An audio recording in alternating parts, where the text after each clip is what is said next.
Hello everyone. आज चलतु जानिबा केमिति सहारा पैसा रिफंड पाइबे, केमिति सहारा पैसा एप्लाई करिवे ऑनलाइन रे प्रोसेस मु आपनकु जणैबी। प्रोसेस हला डॉक्यूमेंट्स कोन कोन लागिवो आपनकु लागिवो बॉन्ड पेपर लागिवो, बॉन्ड पेपर अछि सेटा लागिवो, आधार कार्ड लागिवो, पैन कार्ड लागिवो, फोटो गोटे लागिवो। तो आओ गोटे कथा रहिला आधार कार्ड, बैंक पासबुक लिंक थिबा दरकार, सीडिंग होइथिबा दरकार। आ गोटे बॉन्ड पेपर आधार कार्ड सेम थिबा दरकार ना। जदि मिसमेच अछि तो सारा पैसा रिफंड होई पारिबो नै, मिसमेच लिखिदेबो रिजेक्ट हो जिवो। सेते फास्ट ऑल आपण बॉन्ड पेपर को करेक्शन कर दियंतु। जहार जदि करेक्शन नाही तो आपण सहारा ऑफिस एबे तो बंद अछि, गुटे गुटे जगह रे खुला अछि, तो जाइकी सेठी करेक्शन करि पारिबे, बॉन्ड पेपर नै कि जिवे। तो सेमिति करिवे, तापरे आपण ऑनलाइन करिवे, नहेले रिजेक्ट हो जिवो। सेकेंड टाइम ऑनलाइन प्रोसेस देखेबो नै आ करि हेबो नै। फास्ट टू आपण करेक्शन कर दियंतु, तापरे ऑनलाइन करंतु।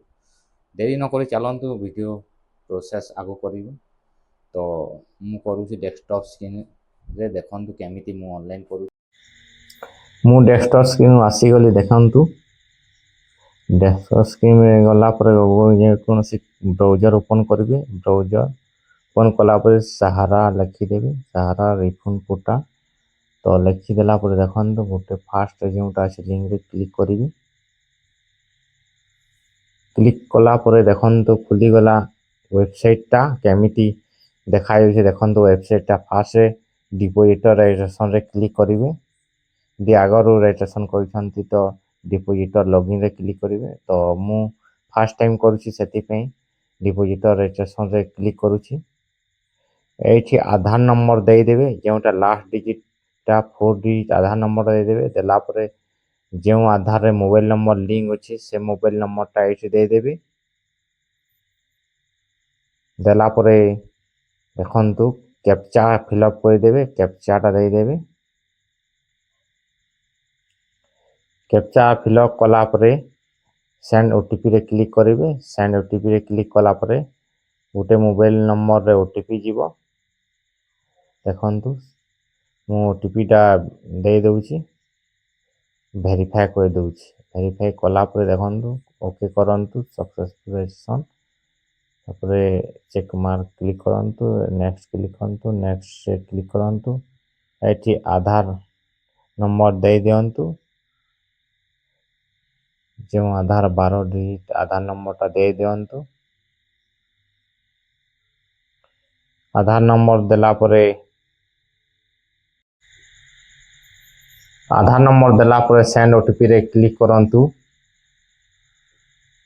सेंड ओटीपी रे क्लिक कला परे गोटे ओटीपी जीवो आपन को मोबाइल नंबर रे, जो मोबाइल नंबर आधार लिंक अछि से ओटीपी ता दे दियंतु 6 डिजिट ओटीपी। तापर वेरीफाई रे क्लिक कर दियंतु। वेरीफाई रे क्लिक कला परे ईमेल आईडी देला पर लास्ट देखंतु आधार बैंक सीडिंग अछि। आधार बैंक सीडिंग रे गेट करंतु, जो बैंक लिंक अछि आधार रे सेटा आसी जीवो, नहेले आगो को प्रोसेस हेबोनी। तो मु नेक्स्ट रे क्लिक कर देउछंती गेट। तापर देखंतु एटा आसी गला सोसाइटी नेम, कोन सोसाइटी नेम देबे। सोसाइटी नेम देला पर स्कीम कोन, स्कीम नेम आपण ऑप्शनल अछि, न देले भी चलिबो। मेंबरशिप नंबर देबे, बॉन्ड पेपर नेम कोन, सोसाइटी नेम कोन आपण सेट फिलअप कर दियंतु। बॉन्ड पेपर लिखा हेतिबो के सोसाइटी, तो सेट फिलअप कर दियंतु। तापर आसिला स्कीम नेम, कोन स्कीम रे आपण पैसा डिपॉजिट करथले, के स्कीम रे आपण पैसा देउथले, बॉन्ड पेपर लिखा हेतिबो, न हेले भी चलिबो, सेटा ऑप्शनल अछि। तापर होइला देखंतु मेंबरशिप नंबर आपण बॉन्ड पेपर लिखा हेतिबो, मेंबरशिप नंबर ता दे दियंतु। मेंबरशिप नंबर ठीक से दियंतु, न हेले रिजेक्ट हो जिवो। आपण बॉन्ड पेपर लिखा हेतिबो। तापर आसिला देखंतु अकाउंट नंबर, आपण को बॉन्ड पेपर लिखा हेतिबो अकाउंट नंबर ता, किंबा पासबुक रे, से पासबुक नै सहारा पासबुक रे आपण जेउ अकाउंट पासबुक रे, से पासबुक कथा कोने मु सहारा पासबुक रो कथा कुछि। इमा बॉन्ड पेपर अकाउंट नंबर थाई, एका से अकाउंट नंबर ता दे दियंतु। ତାପରେ ଆସେ ସାର୍ଟିଫିକେଟ୍ ନମ୍ବର କିମ୍ବା ପାସବୁକ୍ ନମ୍ବର। ଆପଣ ଯେଉଁ ବଣ୍ଡ ପେପରରେ ପାସବୁକ୍ ନମ୍ବର କିମ୍ବା ସାର୍ଟିଫିକେଟ୍ ନମ୍ବର ଲେଖା ହେଇଥିବ ସେ ସାର୍ଟିଫିକେଟ୍ ନମ୍ବରଟା ଦେଇ ଦିଅନ୍ତୁ। ତାପରେ ଆସିଲା ଆକାଉଣ୍ଟ ଓପନିଂ ଡେଟ୍ଟା ଦେଇ ଦିଅନ୍ତୁ। ଆକାଉଣ୍ଟ କେବେ ଓପନ୍ କରିବେ ସେଇ ଡେଟ୍ଟା ଦେଇ ଦିଅନ୍ତୁ। ତାପରେ ଆସିବ ଦେଖନ୍ତୁ ଡିପୋଜିଟର କଣ୍ଟ୍ରିବ୍ୟୁସନ୍ ଆମାଉଣ୍ଟ, କେତେ ଆମାଉଣ୍ଟ ଆପଣଙ୍କୁ ଡିପୋଜିଟ୍ କରିଛନ୍ତି ସେ ଆମାଉଣ୍ଟଟା ଡିପୋଜିଟ୍ କରିଦିଅନ୍ତୁ ଲେଖା ହେଇଥିବ ବଣ୍ଡ ପେପରରେ। ତାପରେ ପାସବୁକ୍ରେ ଯେଉଁ ମନ୍ଥଲି ଡିପୋଜିଟ୍ କରୁଥିଲେ ସେ ପାସବୁକ୍ରେ ଲେଖା ହେଇଥିବ କିମ୍ବା ରିସିପ୍ଟ ମିଳିଥିବ ସେ ପଇସା ଗଣିକି ଏଇଠି ଲେଖି ଦିଅନ୍ତୁ କେତେ ପଇସା ଡିପୋଜିଟ୍ କରିଛନ୍ତି। ଦେଖନ୍ତୁ ଏଇଠି ଆଡ୍ କରିଦେଉଛି ମୁଁ ଚଏସ୍ ଅପଲୋଡ଼ କରିବାକୁ ପଡ଼ିବ, ଯେଉଁଟା ବଣ୍ଡ ପେପର କିମ୍ବା ପାସବୁକ୍ ଅପଲୋଡ଼ କରିବାକୁ ପଡ଼ିବ। ମୁଁ ଅପଲୋଡ଼ କରିଦେଉଛି। ଦେଖନ୍ତୁ ୱାନ୍ ଟାଇମ୍ରେ ଆପଣଙ୍କ 2 ବା 3 4ଟା ଯେତେ ଆପଣଙ୍କ ବଣ୍ଡ ପେପର ଅଛି ଗୋଟେ ସାଙ୍ଗରେ ଅନଲାଇନ୍ କରିପାରିବେ। ନେକ୍ସଟ ଟାଇମ୍ ଅନଲାଇନ୍ କରିପାରିବେ ନାହିଁ, ସାଙ୍ଗରେ ୱାନ୍ ଟାଇମ୍ କରିବେ। ସେଥିପାଇଁ ଆପଣଙ୍କ ଆଡ୍ କରିକି ଯେମିତି ମୁଁ ଫାଷ୍ଟରୁ ଫିଲ୍ଅପ୍ କରିଛି ସେମିତି ଆପଣଙ୍କୁ କରିଦିଅନ୍ତୁ ଏବଂ ଆଡ୍ ଅପସନ୍ ଅଛି ଆଡ୍ରେ କରିଦିଅନ୍ତୁ, ଅପଲୋଡ଼ କରିଦିଅନ୍ତୁ। ବଣ୍ଡ ପେପରକୁ ଆପଣଙ୍କ ଡକୁମେଣ୍ଟସ୍ ରଖିବାକୁ ପଡ଼ିବ 200 KBରୁ କମ୍। ତାପରେ ଏଇଟା ଆଡ୍ କଲା ପରେ ମୁଁ ଯାଉଛି ନେକ୍ସଟ ପ୍ରୋସେସଟା କେମିତି କରିବେ ଦେଖନ୍ତୁ। ନେକ୍ସଟ ପ୍ରୋସେସଟା ଜାଣନ୍ତୁ କେମିତି କରିବା।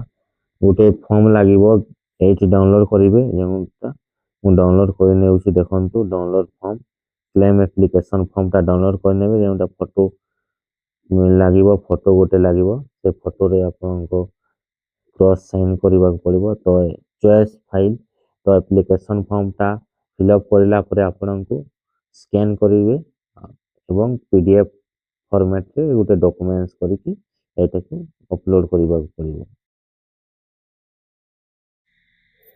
ଏଇଠି PAN ନମ୍ବରଟା ଦେଇ ଦିଅନ୍ତୁ। PAN ନମ୍ବର କ'ଣ ପାଇଁ ଲାଗେ ଜାଣନ୍ତୁ। ଆପଣ ଯଦି 50,000 ଉପରେ ସାହାରା ପଇସା ବଣ୍ଡ ପେପର କିମ୍ବା ପାସବୁକ୍ ଅଛି ତ ଆପଣଙ୍କୁ PAN କାର୍ଡ଼ ଲାଗିବ ଏବଂ ଯଦି ଆପଣଙ୍କ 50,000ରୁ କମ୍ ଅଛି ତ PAN କାର୍ଡ଼ ଲାଗିବ ନାହିଁ। ତ ଯେଉଁଟା ମୁଁ ଆପ୍ଲାଏ କରୁଛି ଏବେ 50,000 ଉପରେ ଅଛି, ସେଥିପାଇଁ PAN କାର୍ଡ଼ ନମ୍ବର ଲାଗୁଛି। PAN କାର୍ଡ଼ PDF ଫର୍ମାଟ୍ରେ ଅପଲୋଡ଼ କରିବାକୁ ପଡ଼ୁଛି, ସେଇଟା 200 KBରୁ କମ୍ ହେବା ଦରକାର। ତ ମୁଁ ଅପଲୋଡ଼ କରିଦେଉଛି, ଦେଖନ୍ତୁ କେମିତି ପ୍ରୋସେସ୍ କରୁଛି। ମୁଁ ଆଗରୁ ଦେଖନ୍ତୁ ଆପ୍ଲିକେସନ୍ ଫର୍ମଟା ଅପଲୋଡ଼ କରିଦେଇଛି। ଅପଲୋଡ଼ କଲା ପରେ PAN କାର୍ଡ଼କୁ ଅପଲୋଡ଼ କରିଦେଉଛି। ଦେଖନ୍ତୁ ମୁଁ PAN କାର୍ଡ଼ ଅପଲୋଡ଼ କରିଦେଲି। ଅପଲୋଡ଼ ଦେଖନ୍ତୁ ଓକେ କରିଦେଲି। ଓକେ କଲା ପରେ ନେକ୍ସଟରେ କ୍ଲିକ୍ କରିବି। ନେକ୍ସଟରେ କ୍ଲିକ୍ କଲା ପରେ ଦେଖନ୍ତୁ ଫାଇନାଲି ପ୍ରୋସେସ୍ ଆଗକୁ ହେଇଗଲା। ଦେଖନ୍ତୁ ଆପ୍ଲିକେସନ୍ ଏଗ୍ରିମେଣ୍ଟ ନମ୍ବର ହେଇଗଲା, ଫାଇନାଲି ଆପ୍ଲାଏ ହେଇଗଲା। ତ ଏମିତି କରିବେ ସାହାରା ପଇସା କେମିତି କରିଲି ମୁଁ। ତ ମୋ ଚ୍ୟାନେଲକୁ ଏ ପର୍ଯ୍ୟନ୍ତ ସବସ୍କ୍ରାଇବ୍ କରିନାହାନ୍ତି ତ ସବସ୍କ୍ରାଇବ୍ କରିଦିଅନ୍ତୁ।